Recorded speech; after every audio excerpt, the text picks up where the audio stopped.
بعد نهاية الحرب العالمية التانية بدأت المحاكمات اللي أسست للنظام العالمي الجديد اللي احنا عايشين فيه لحد النهاردة. المحاكمات اللي حكموا فيها الحلفاء كل القادة من دول المحور. ورغم ان المحاكمات دي أسست للنظام العالمي اللي احنا عايشين فيه لحد النهاردة، لكن كشفت زفها في نفس الوقت، لأن في قادة من دول المحور ما تمش محاكمتهم على عكس القادة النازيين.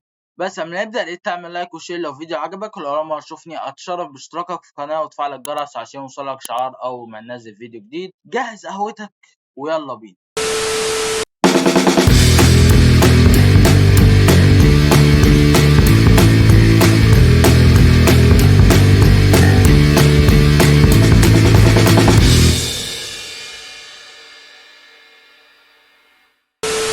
في مايو سنة 1945 بتسقط ألمانيا النازية في إيد السوفييت، والجيش بيقتحم مبنى الرايخ في العاصمة برلين، والجنود بيرفعوا العلم السوفيتي على مبنى الرايخ.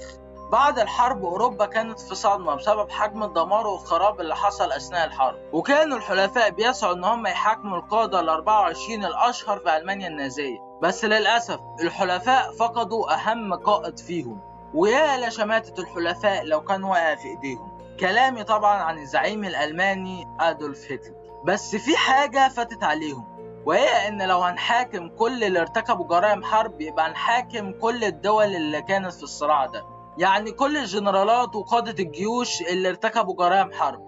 لكن ما علينا. عموما الدول المنتصرة عينت قاضي من كل دولة رئيسية كانت في الصراع، وهم أمريكا، بريطانيا، فرنسا والاتحاد السوفيتي. أول قاضي كان من أمريكا واسمه فرانسيس بيدل، واللي كان بيشغل منصب المدعي العام الأمريكي. والقاضي الثاني كان بريطاني واسمه جيفري لورنس. والقاضي الثالث كان من فرنسا واسمه هنري دوندي دي فابري. والقاضي الأخير كان سوفيتي واسمه لونارد نيكيتشينكو. قصر العدالة في نيورنبرج تم تعديله خصيصا عشان يضم سجن يسع ل 1200 سجين. المحكمة عينت أخصائي نفسي أمريكي اسمه جوستاف جيلبرت، وكانت وظيفته إنه يحلل المتهمين نفسيا. الناس كانوا نفسهم يعرفوا مين البشر اللي أشعلوا حرب بالضراوة دي.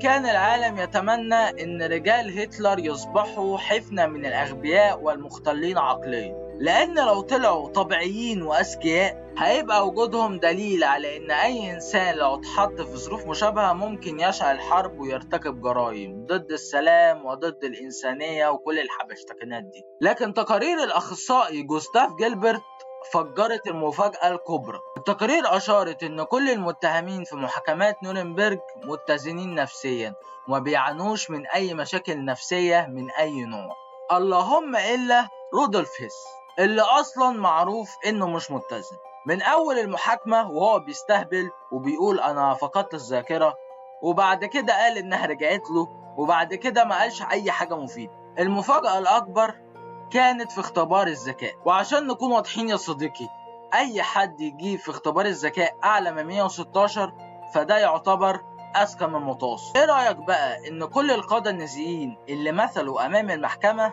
كان متوسط ذكائهم 128 درجة، يعني كلهم فوق مستوى الذكاء الاعتيادي، ومنهم ناس مستوى ذكائهم لا يصنف إلا إنهم عباقرة. في بداية المحاكمة قرأت لائحة الاتهامات على المتهمين وطلب منهم الرد بمذنب أو غير مذنب. كل الحاضرين ردوا بغير مذنب، كلهم نفوا كل الاتهامات الموجهة إليهم. على سبيل المثال مثلا هيرمان جورينج قال إن العدوان بتاعنا كان بيرد على الرصاص والقنابل، لأن غزو فرنسا مثلا كانت ضربة استباقية، لأن هي وبريطانيا أعلنوا الحرب على ألمانيا بعد غزو بولندا. وفي النهاية الأحكام تفاوتت ما بين كل المتهمين، يعني في اللي اتحكم عليه بالإعدام وفي اللي اتحكم عليه بالمؤبد. من جرائم الحرب اللي ارتكبتها دول الحلفاء كان القصف العنيف اللي عملته بريطانيا على مدينة دريسدن الألمانية، ودي جريمة لا تقل قساوة عن قصف هيروشيما وناجازاكي بالنووي من أمريكا. تخيل قصف عنيف يتقتل فيه 25,000 شخص خلال يومين بكل دم بارد، والجنرال اللي كان بيقود القصف ده ما تمش توجيه إليه أي تهمة. كلامي هنا عن الجنرال البريطاني نورمان بوثوملي اللي كرمته الملكة إليزابيث الثانية بعد وفاته في سنة 1970. المفروض بقى ان الطبيعي زي ما القادة النازيين اتحاسبوا القادة اليابانيين هم كمان يتحاسبوا، لكن ده ما حصلش بسبب الأسلحة البيولوجية اللي استخدمتها اليابان في مستعمراتها في الصين وكوريا وفيتنام.